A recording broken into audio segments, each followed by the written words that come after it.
Hi everyone, welcome back to another episode of Military TV. In today's session we're going to look deeper into the Russian 9K-720 Iskander missile. If you find yourself curious about this topic, don't go anywhere and stay tuned. The 9K-720 Iskander-M, also known as the SS-26 Stone in NATO, is a powerful short-range ballistic missile. According to Global Security, while export versions of the missile have a range of 280 kilometers and a payload of 480 kilograms, domestic versions have a range of about 500 kilometers. According to other sources, such as the Missile Threat Project, the domestic versions of the Iskander has a shorter range of about 400 kilometers and a payload of about 700 kilograms. In either case, the nuclear-capable Iskander-M complies with the Intermediate Range Nuclear Forces (INF) treaty's limitations.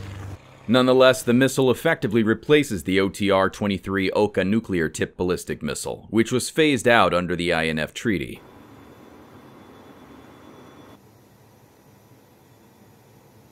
The two versions of the Iskander have a single warhead complemented with terminal guidance systems. However, the missile's accuracy is hugely related to the variant. Cited from the missile threat, a purely inertially guided variant of the missile would own a 200-meter circular probability of error in accuracy. But this could be reduced to 50 meters or less when coupled with GPS or GLONASS, the Global Navigation Satellite System.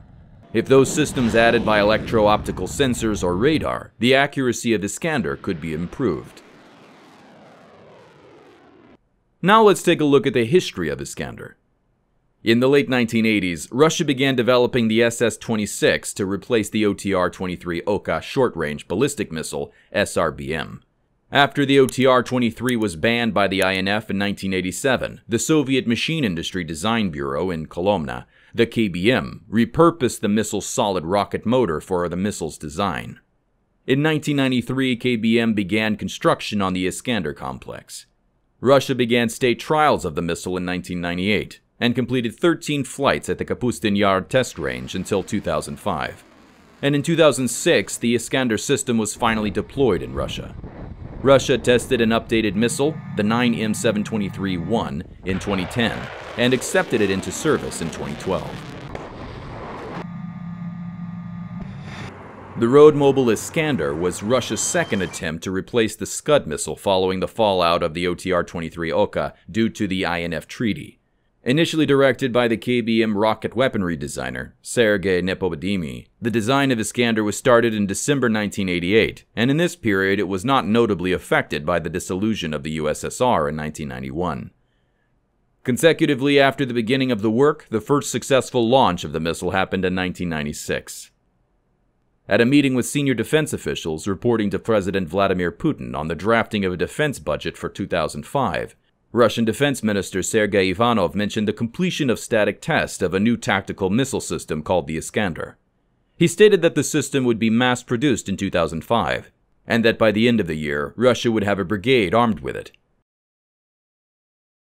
A source in Russia's defense industry conveyed to Interfax ABN in March 2005 that the development of new missiles with a range of 500 to 600 kilometers, which derived from the existing Iskander-E tactical missile systems, was not impossible.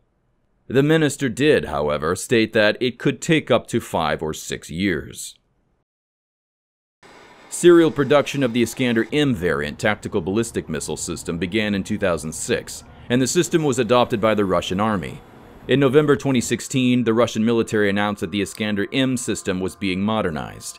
Several countries were said to be interested in buying the export version of Iskander, but this possibility was only announced in early February 2017. Well, how loaded is this missile anyway? Let's take a glimpse at its capabilities. The Iskander can be outfitted with a variety of warheads. High explosives, HE variants, submunition dispenser variants, fuel-air explosive variants, and HE penetrator variants are among them. The Russian domestic variant can also carry a nuclear payload. As a result, the Iskander is a versatile weapon. The Iskander was built to avoid missile defenses. The weapon can maneuver during its terminal phase, according to the missile threat. It also has decoys for spoofing interceptor missiles. As a result, current missile defense technologies make intercepting the Iskander extremely difficult. The Iskander is a tactical ballistic missile, not a strategic weapon. In multiple missions, it would be utilized to ruin both immobile and moving targets. Targets vary from surface-to-air missile batteries, airfields, enemy short-range missiles, ports, command and centers of communication, as well as factories and other hardened targets.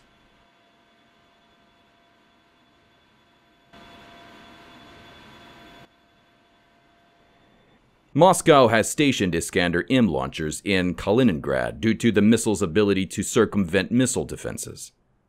The weapon allows Russia to use its Baltic exclave to threaten U.S. missile defense installations in Poland, as well as to intimidate its neighbors more broadly. If reports of the missile's presence in Syria are correct, this is most likely why Russia deployed the weapon there. What about the strategic implication of the Iskander for Russia? Now, when it comes to inciting threats across Europe, the Iskander has that huge potential to become the weapon of choice for Moscow. In 2012, then-acting Defense Minister Anatoly Serdyukov warned that the Iskander may be used to target European missile defense systems, including a threat to deploy some of the missiles to Kaliningrad, a Russian exclave on the Baltic NATO member Poland's border with Lithuania. Despite the fact that Russia briefly deployed Iskander missiles to Kaliningrad in 2015 to display its rapid deployment capabilities during military exercises, certain media and Polish defense officials believed Russian Iskander-Ms are still in the exclave today. In response to NATO and the US-European Phased Adaptive Approach, EPAA, Russia has threatened to deploy the Iskander-M to Kaliningrad. The next Aegis Ashore installation will be located in Redzikowo, Poland, within range of Russia's short-range missiles. There has also been talk that the Iskander could be deployed in Crimea, which was just annexed. The Russian Defense Ministry has obtained their 5th Iskander-M brigade, and sources ranging from social media to the Ukrainian General Staff claim to have discovered Iskander deployments in the country. Because the Iskander can be equipped with tactical nuclear warheads, it provides Russia with a perfect platform for delivering smaller nuclear attacks deep into Europe. And it might imply that the disputed Crimean Peninsula is under Russian nuclear control. Russia reportedly deployed at least one Iskander missile system to its Humaymim air base in Syria in March 2016. In the meantime, Russia continues to work on Iskander upgrades, including the creation of new missiles for the system. This system, the Iskander-M, known to have a lot of chances for modernization, which is already taking place in terms of weaponry and missiles. In November 2015, Alexander Jagovolovsky, deputy commander of Russia's missile forces, told state-owned Sputnik that the standard array of missiles is growing and new missiles are being produced. Intercepting a new version of the Iskander would surely be significantly more difficult. Yes, and that's all for today. Don't forget to like, subscribe, and drop your comment below. Thanks for watching, and see you in the next episode.